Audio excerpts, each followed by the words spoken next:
Warning, incoming game over. Warning, incoming game over. Welcome back, Game Over fans. It is preseason game number 2. And as you can see, I am joined by Anand Unnithan. Anand, I know you could have gone to the game today, but you chose not to, as I forget to mute the YouTube stream once again. It wouldn't be me hosting a stream without a little bit of an audio difficulty. But thanks for joining me, Anand. Welcome back.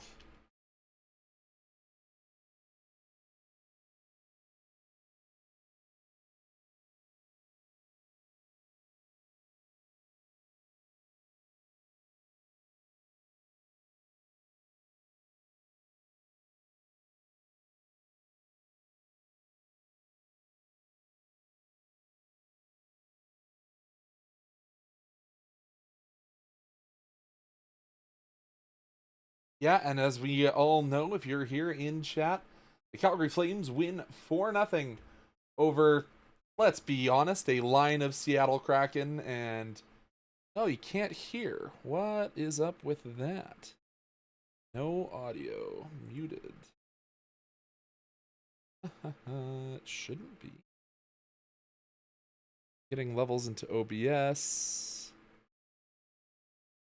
Anand, do you mind jumping onto the YouTube and seeing if you can hear anything?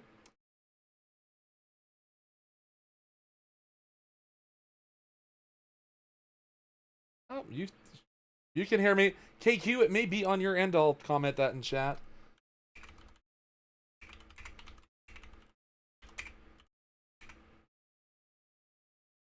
Can't hear Anand only. Interesting. Weird. That's really weird. You're muted. That's strange. No, I can hear you on my end, but you're not coming through. Give me one moment. That's why we do preseason streams, ladies and gentlemen.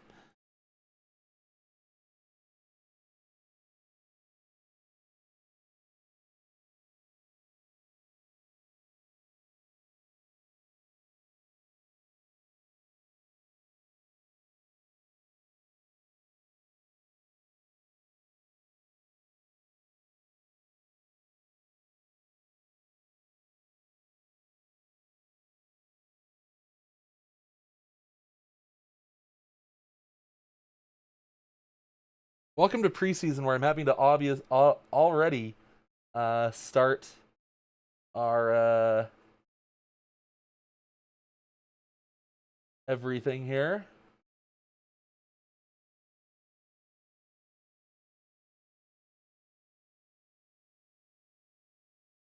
And I might send you a...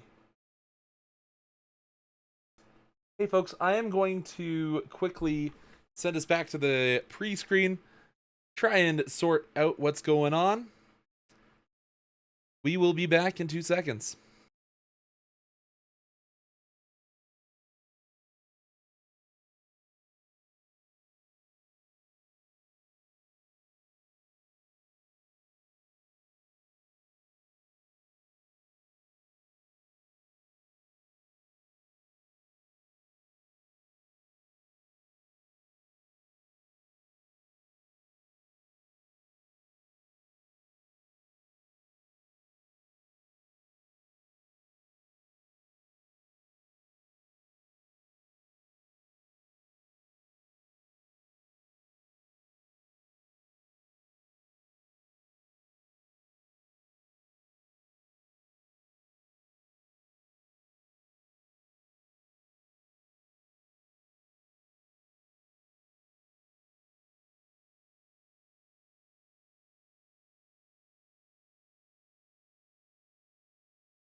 Warning, incoming game over.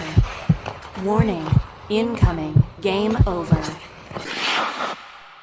Hopefully that has changed some things, as it says we are ready to go. So audio output capture. And then just say something here for me. Hopefully we can hear you, buddy. All right. Good evening and welcome everyone. Thanks for joining us once again for the second season of Game Over Calgary.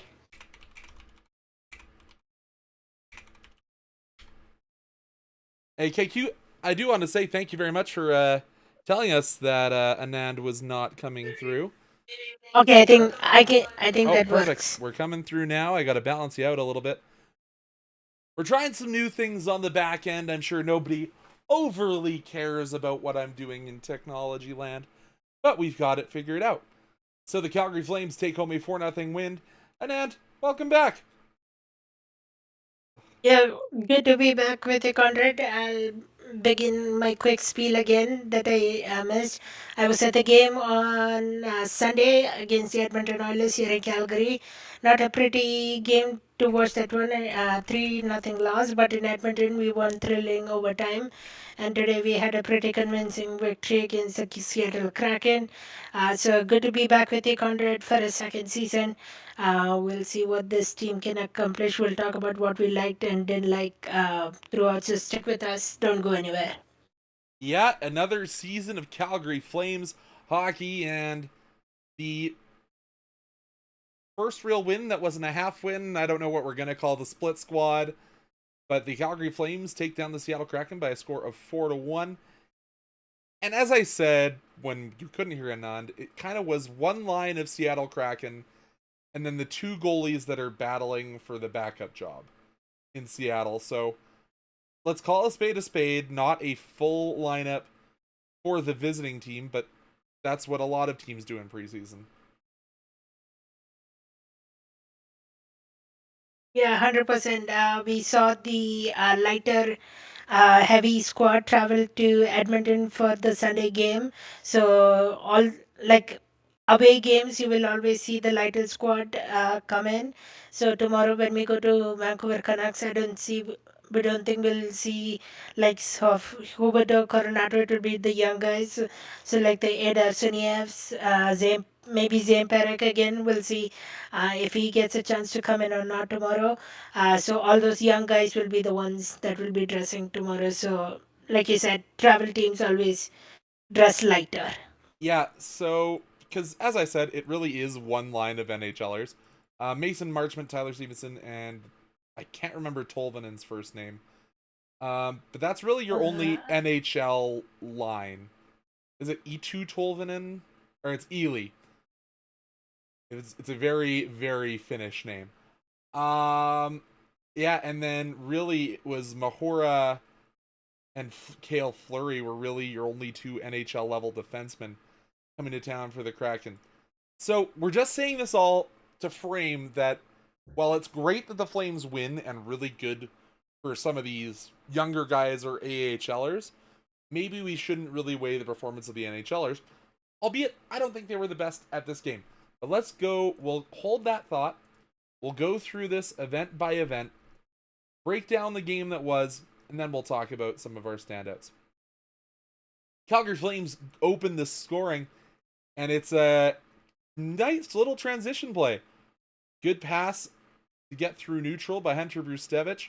He then finds his spot at the line, fires a shot. It's tipped in by the man who needs to have a very good preseason because he had a slow start when he missed 7 games last year. Igor Sharangovich, he opens his preseason account, and as I said, I think that goal really comes from a lot of the good things that this young second-year pro Hunter Brustevich showed. 100%. Sharangovich was like snake bitten almost throughout the later half of the season until he changed his pre-game meal through the end of the season. So hopefully that's a good sign for Yegor Sharangovich. Hopefully he can get back into things. Hunter Brustovich had an excellent game today. Like those crisp passes, especially that one pass that Sharangovich, or yeah, one pass that was Sharangovich was able to tip it inside. So I'm really excited to see what we can see from Brozovic. But like you said, Konrad Sharangovic, he needs to produce more than he did last year. He and a few other players, which we'll talk about later, might be the difference how we see the Flames perform this year. Yeah, and you definitely saw the media in and around Calgary really kind of be pretty harsh on Hunter Brustevich. especially in that rookie camp. He did not have a good rookie showcase against the Oilers. And let's be real, I really missed that Kelowna showcase where you got the 3 teams coming into Kelowna. I actually got to see them against a couple different teams. I really missed that for the rookie showcase. Obviously, it's not coming back because of some of the things with the CBA. But Hunter Brustevich, I thought, looked really good today. I thought he was one of the better defenders for the Flames. And obviously, as I said, he had the pass through neutral up to Cairns. And then Cairns button hooks down at the goal line, gets it back to Brustevich, and his shot gets tipped through. So that's Flames to 1 goal to the good. And then, as I said, the one line of full-time NHLers for Seattle come back and score it. Just some good work down below the goal line. Worked it out to Mitchell Stevens, and Stevens kind of a bit of a spinorama before putting the backhand past Calgary starter Dustin Wolf. And I think he asked Dustin in a post-game media scrum he'd like to have that goal back. Yeah, 100%. It was a sneaky one as well, and then shot high.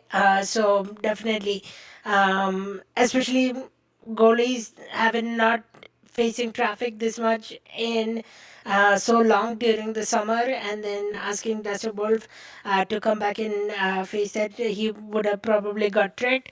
But then he looked solid right till the end of the second period when he got substituted into Owen Say later on in the third period. Yeah, I'd say from that point he really locked in, but saying that, he only saw 14 shots all night. So what can you really judge off of 14? Or I guess they're converting it now down to 13 shots faced for Dustin Wolf. Good enough for first action for a guy that I think is going to have to play 60-plus games if the Calgary Flames want to be successful. A guy that a lot of people in this market say should have won the Calder, but who knows? Maybe he'll be a Vezina candidate this year. But it's certainly going to be a lot of pressure on the man between the pipes. 1-1 Calgary and Seattle. And I think after that, you can really see how the Flames, even though it was essentially 1.5 lines of full-time NHLers, they started to lock it in. Power play goal from the second power play unit, the one not manned by Zane Parekh. And interesting that the coaching staff say, yeah, we're going to let the 2 rookies in the lineup headman both of our power play units. It was Parekh on the first and Brustevich on the second. And Brustevich, 2 goals for the Flames, 2 assists for Brustevich as he gets the secondary marker.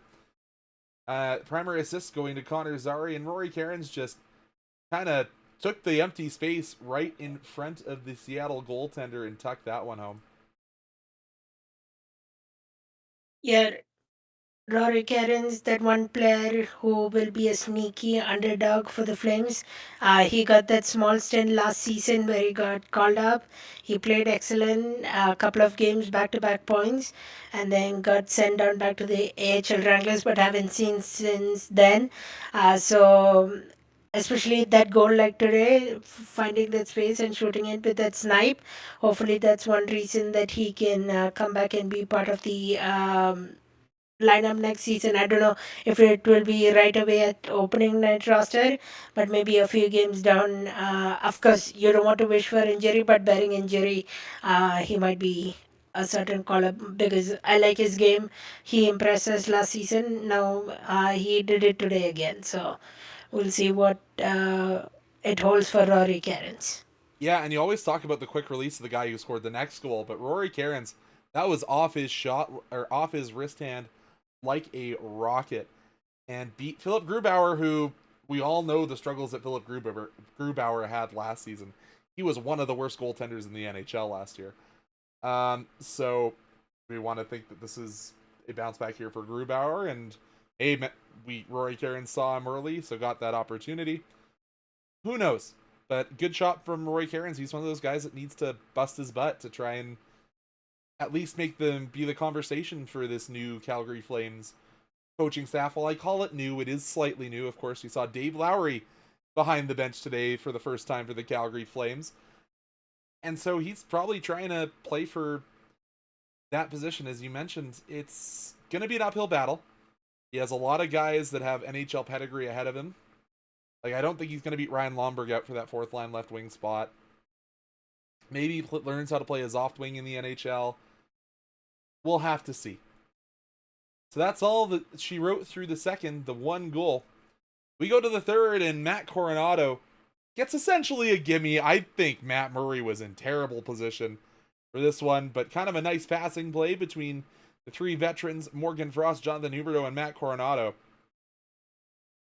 Yeah, just great passing play, and we said this last year. Matt Coronado learned how to find holes in defense, and that was epitomized here. Kind of made his defender pick into his own D-man and had all sorts of time and space.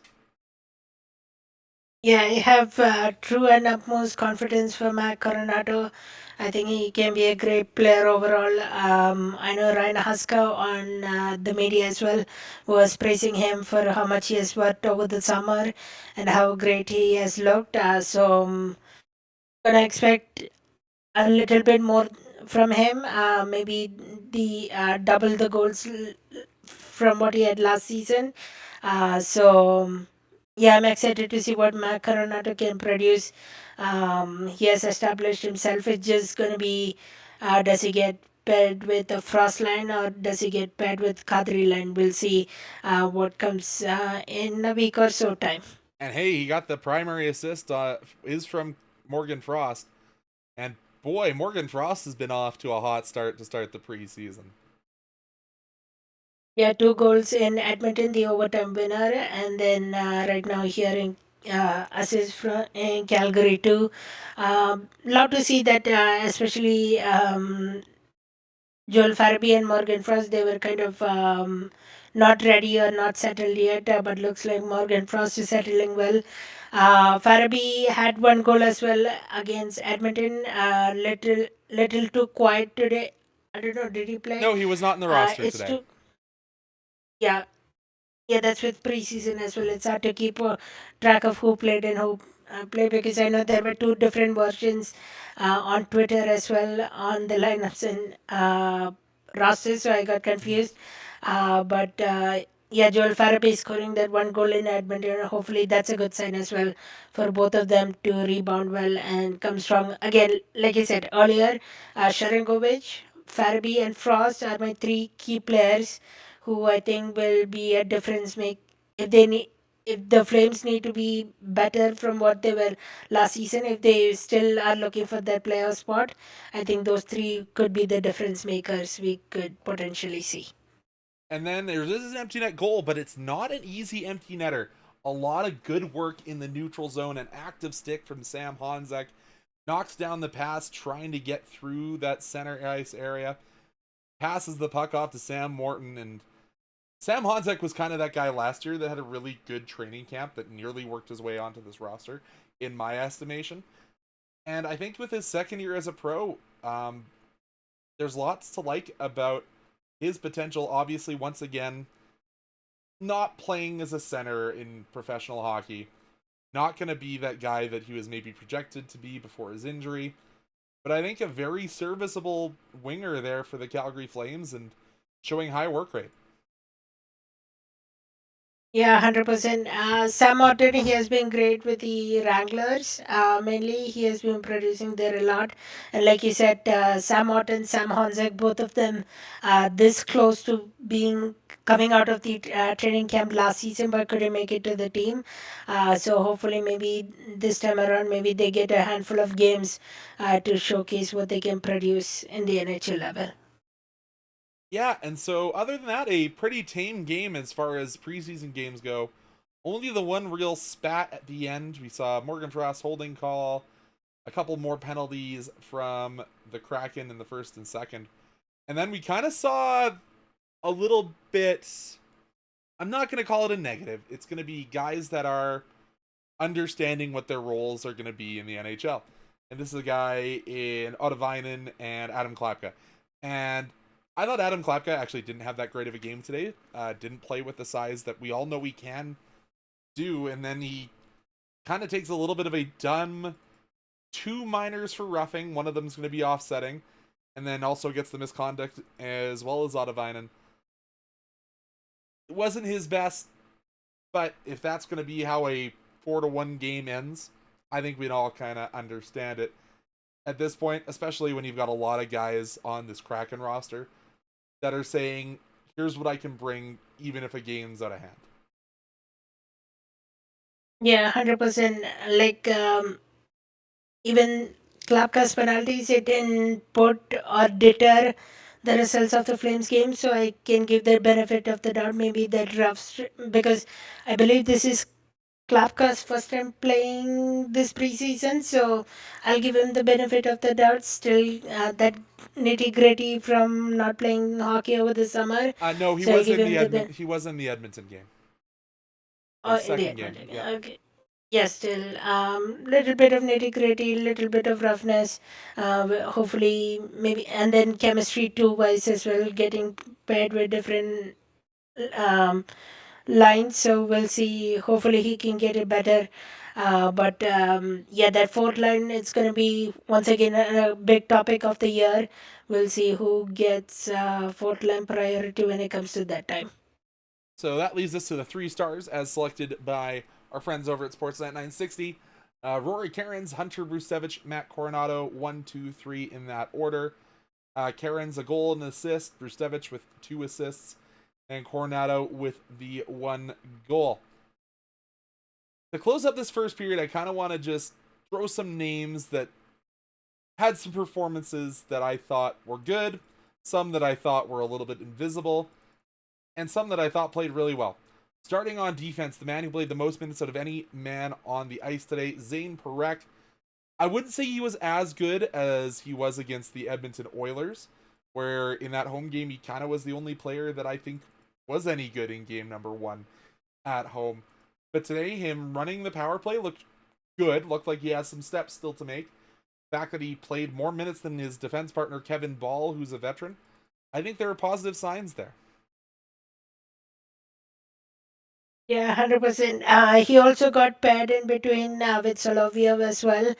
So I don't know if that kind of deterred how good he was tonight.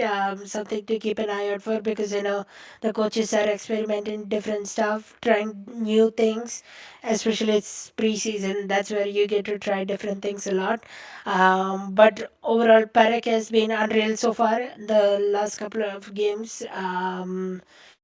It'll be interesting to see if we can pen him down in the opening night roster. I have the feeling he might be because I don't see him going back to the OHL. AHL is not just an option here because that rule isn't in effect. So Yet. yeah, we'll see a couple more games. It was just a small sample size, but I think we'll wait for a couple games and see where his potential is at. And the other guy on the back end, we talked about Brustevich. He had a really good game. I think all 3 of the right-handed D-men who played in this game had really strong games. I think Braden Bahal knows that he's fighting for a job with Zane Parekh. And I thought he was doing a lot of things right out there for the Calgary Flames. Yeah, Braden Pahal, last season he came in strong. He surprised many fans, and continuing to do that tonight with a couple of hits. Even that's his strong suit of the game. He is a specialist of that, and if he continues to do that, he'll be able to stay in the conversation of whether he can be part of the lineup or not. So we'll go now to the forward lines, guys that I thought played really well, were a lot of the guys that are that kind of bubble or want to have their name in consideration for when injuries happen. Because we all know it's a physical game. Injuries are going to happen. You never want them to, but they do. I thought the combination of Matvei Gridin and Rory Cairns really showed what they are capable of today. For guys that don't get to watch a lot of Wranglers like myself, it was unexpected. As you said, we saw a little bit of Roy Cairns, but I don't think we've seen Matvei Gridin in the NHL yet. So the fact that they were put with a goal scorer in Igor Sharangovich shows that this coaching staff wants to see what they have, wants to see if they can be producers. And I thought they played very well today. Yeah, if I'm not mistaken, Conrad, I believe Matvey Gridden was part of the Game in Calgary on Sunday. He was paired with Gridden, Kadri, and Coronato. He was really good, up and offensive, really surprised. He might be the one sneaky underdog that I might keep an eye out for, especially in the offensive zone, to see if he can make the cut or not. Many are predicting that he could, but again, he would. If he does get the time in the AHL, he could do their good as well. The problem with Matt Vagriden is he is a kind of a left winger and a left winger only.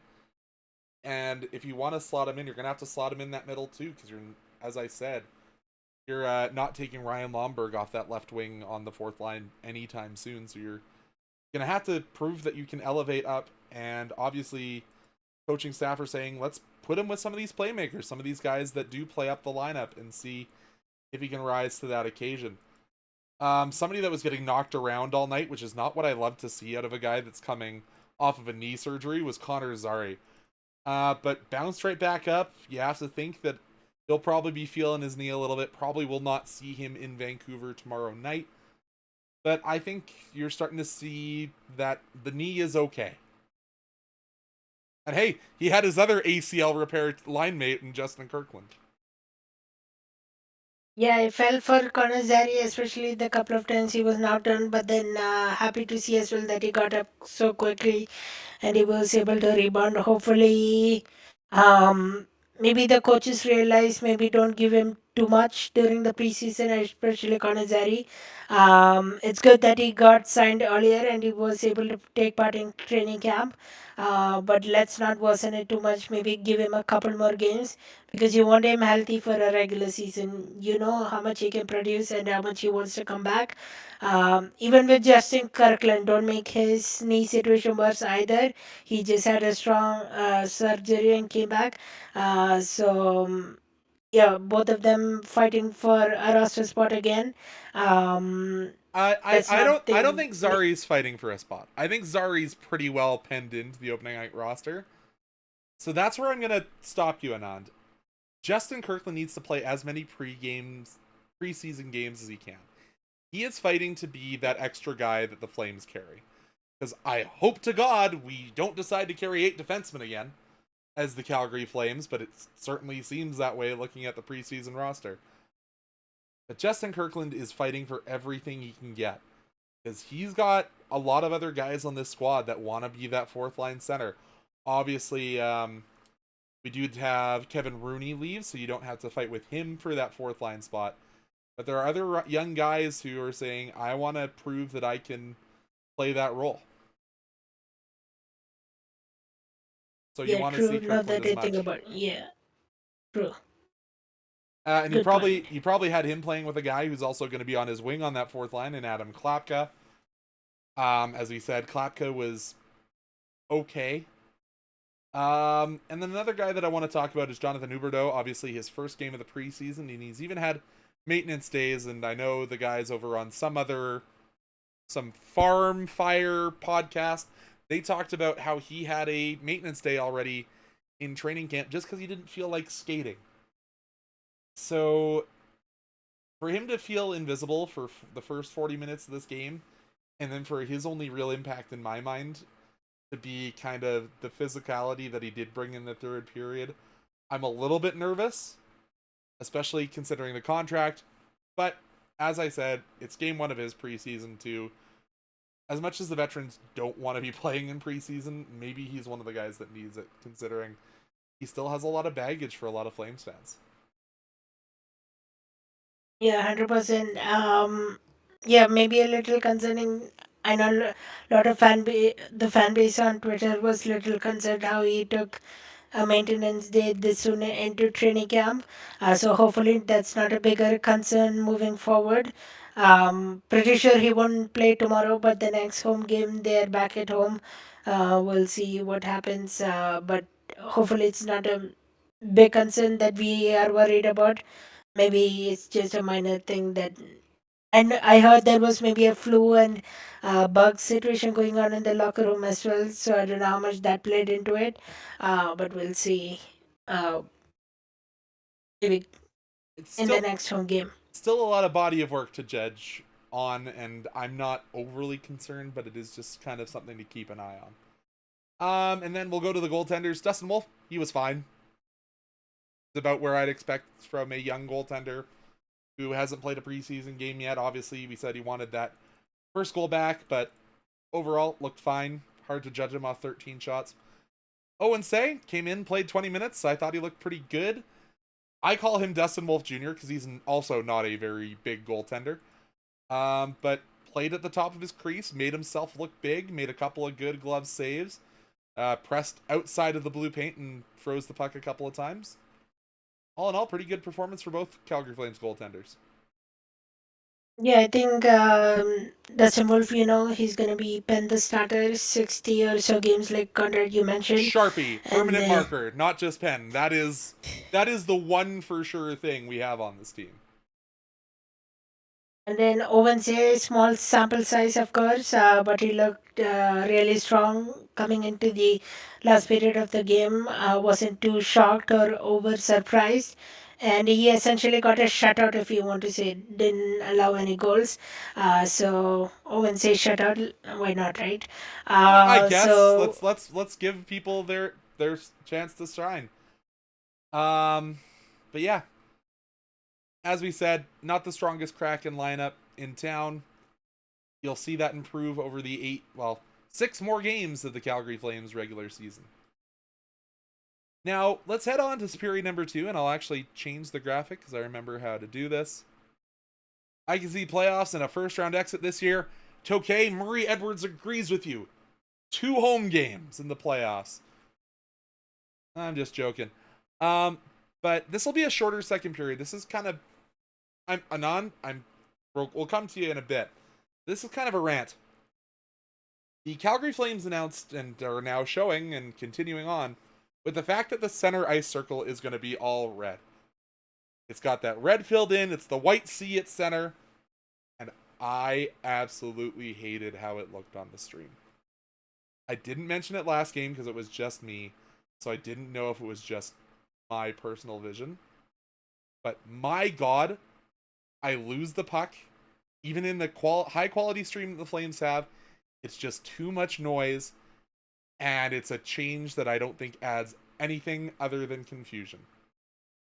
What are your thoughts, Anand? Am I out to lunch? I think mainly your concern comes into play where the camera is placed, kind of. If it was maybe And there's no way we a can change little where the cameras are higher, placed. little bit. We don't have It's a way a to change that. Like, yeah, that true. Saddle Dome is too old, and those cameras have been there since the Olympics. They are not moving where those cameras are. That's unchangeable. What can change is that graphic that they underlay under the ice. Get it back to white. Allow the puck to be the primary focus. Because everyone that's here in chat, you and I, we've got the inside baseball. We understand how cameras work. We've got degrees in that. I was going to go literally get my degree. But for a casual fan that's sitting, let's take the 14-year-old who's immigrant trying to learn with their family what this hockey game is all about. It's extra noise. It makes that puck that little bit harder to follow. Those are things that the Calgary Flames ownership group, I think, needs to avoid. It just adds needless clutter. And okay, it does kind of look cool, and it does throw back. If the Flames were bringing back the throwback jerseys where it's a red jersey with that white C that they had when I was growing up, sure. They haven't announced that. Nothing's been leaked in that regard. Why go back to that now?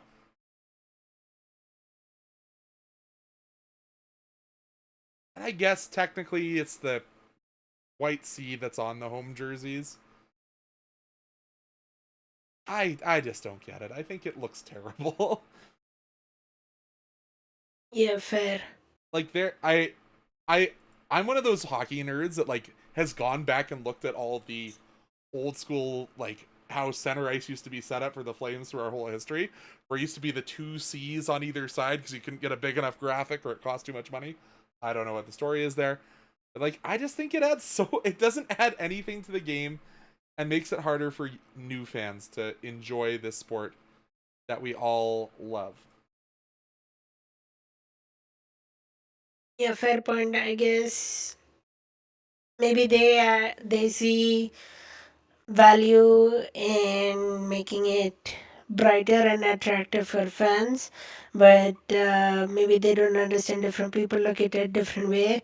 Maybe they change something for the new Scotia place coming in a year or two. We'll see. I gotta say though, when they have just the one spotlight shining down on it that you can see on the video feed during the intermissions, that looks sweet because it really makes the sea glow. But during play, it's tough. But again, regardless, that's the smallest of concerns. But it's something I'm going to complain about because it's preseason. Let's go into period number 3. We'll talk about some of the guys that we will see probably tomorrow. And we'll just to let you know, we'll go through the lines line by line and just see what we feel. Let's go with this top line. Jonathan Huberdeau, Morgan Frost, Matt Coronado. We see none of these guys tomorrow. Yeah, 100%. Yeah, no, as we said, Huberdeau, a little invisible. Morgan Frost, continuing his evolution as a Flame, getting more and more comfortable. Matt Coronado is Matt Coronado. He has one of the best releases in the league. Check, check, check. Connor Zary, Justin Kirkland, Adam Klapka. I think we could see Kirkland again tomorrow. I think we could see Klapka again. Connor Zary, probably not. Yeah. As we said, just coming back from an ACL injury. His spot's safe-ish. Well, with the amount of money we're paying him, his spot on the roster better be safe. Yeah. Matt Gradine, Rory Cairns, Igor Sharangovich. I doubt you see Sharangovich. Could see the other two. If anyone in that does kind of get a day off, maybe it's Cairns, as you kind of know what he is. Allow you to take a look at some of the other Wranglers guys who do play center. The third line, I think you can see any one of these guys. I'd like to see Sam Honzek draw in at center at some point in the preseason just to see, is there something there against actual NHL competition? But I think they're kind of coin flips on that one. 50-50. Disagree with anything I said, Anand? No disagreement so far. I think you have nailed in point. But I was just looking at the other groups as well. Like there is group 2, group 3 for the Flames. I was just trying to formulate my points as well in between to see who might get the chance tomorrow. But so far, no disagreement from my end. Yeah, so do you think we see somebody like Nazem Kadri draw back in? Obviously, he played in Game 1 in Calgary. You don't think so? On the road, I don't think so. We might have to wait until they come back on the on home ice, Okay, which I that's fair. believe is not until we don't see them back home until Wednesday, October 1st. So I don't think we'll see Nazim Kadri until then. Is my prediction. That's your prediction, and hey. Who else did we not see? Rasmus Anderson, probably a similar story. Oh boy, I didn't think we'd reach this point in the preseason and still have Rasmus Anderson as a Calgary Flame, and I'm honestly not too happy about it. I thought Rasmus Anderson should have been traded at the draft. But he's here. Whether or not that's a good thing, yet to be seen. I don't think okay, we'll go defense pairing. Ball and Prek, probably not. Probably give them a night off. No. Solovyov, Pahal, maybe you see Solovyov. I would like to see Solovyov playing on the right side, because I know he's done that at the Wranglers, where he's played both sides. So maybe you see what he's got. And Kuznetsov, Brustevich, probably not either.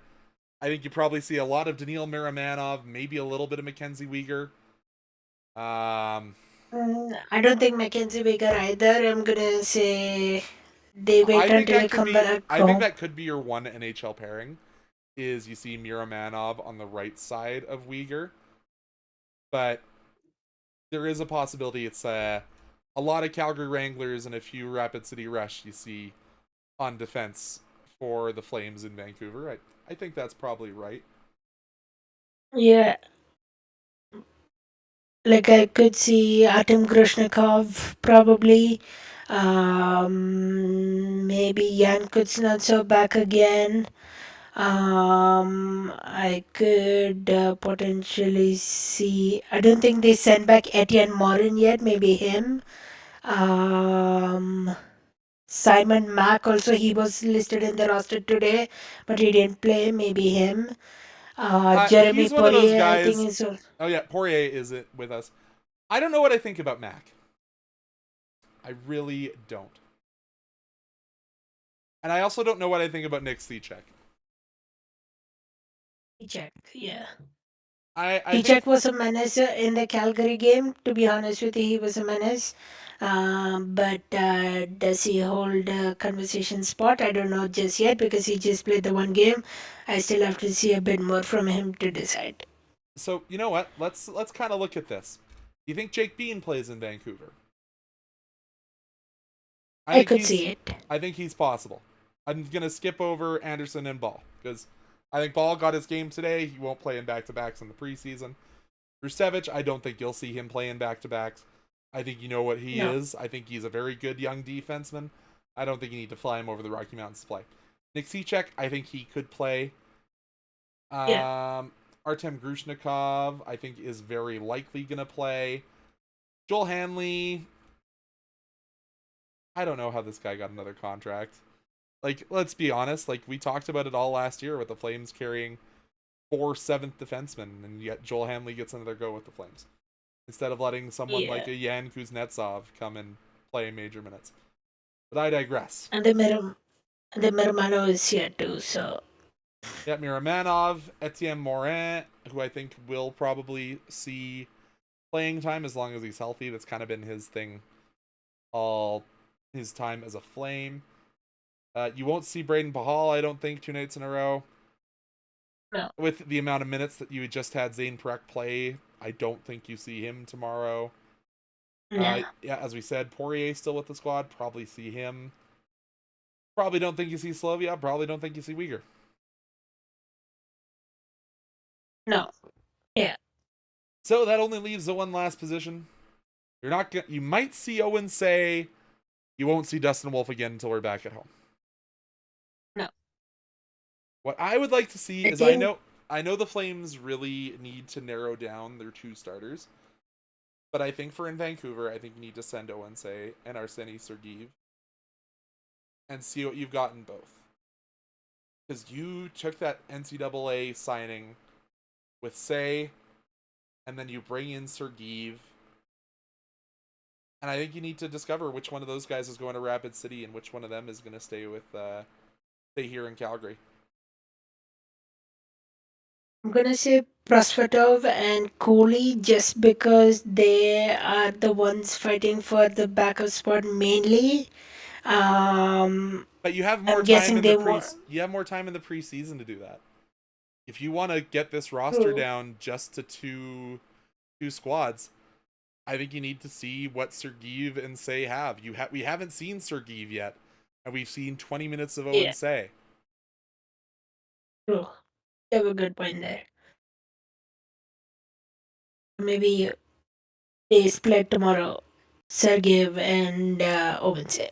I think you start Owen Say, give him the first 20 minutes, and then you give the final 40 to Sergeev, and then you both have 40 minutes of NHL film on both to try and decide who stays in training camp and who gets to start their journey down to Rapid City.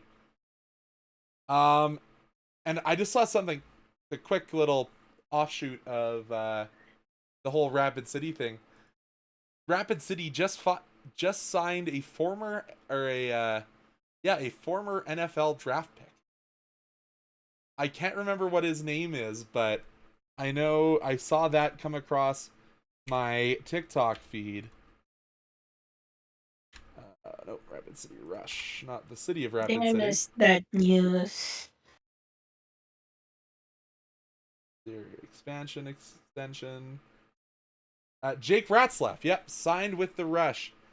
He was a NCAA Div 1 football player. Decided, you know what? I do not want to continue my career in football. I'm going to go go play the last 2 years of my NCAA eligibility, play hockey, and is now signed his professional contract with the Rush. So he wasn't drafted to the NFL, but he was at Wisconsin. So yeah. Played Div 1 hockey at St. Thomas, so who knows? Maybe we could see a former NCAA Div 1 football player make their way through the Rush, the Wranglers. I was about to call them the Heat. That team no longer exists, and maybe make his way to the Calgary Flames. But kind of an interesting little side story of off-season here. Interesting. And he's a right-handed shot defenseman. Everybody needs one of those. So interesting little story. But after our technical difficulties, we had about 35 minutes. You know what? I think that's a pretty good warm-up show. To those who have come in and joined us, talking to you, KQ, and Tokai number 1, our number 1 fan here at Game Over. Thank you so much. I know, Anand, you said you won't be here tomorrow. You've got some other stuff to do. Yeah. I But I'll will. be back whenever the Flames play next is. I'll try for Saturday or Monday next to come back Sounds and good. join you. Until Anand is back, I'm trying to work it out to get some of our friends from Vancouver on tomorrow, as they're not doing their show to start the season off. It's us in Montreal, folks. If you want to get Game Over content, I know Andrew was thinking about going live today, didn't end up going live. He did post a bunch of his thoughts if you're over on Blue Sky. I heard it was a little bit more of a feisty affair out in Montreal. But for myself, Conrad Krausert, and Anand Unnithan, we couldn't be happier to be back for another Calgary Flames season with you. I'll be back again tomorrow to break down more preseason action. And hey, then I got a tattoo on Friday. So maybe I'll show leg on stream, show my new tattoo on Friday. We'll have to see.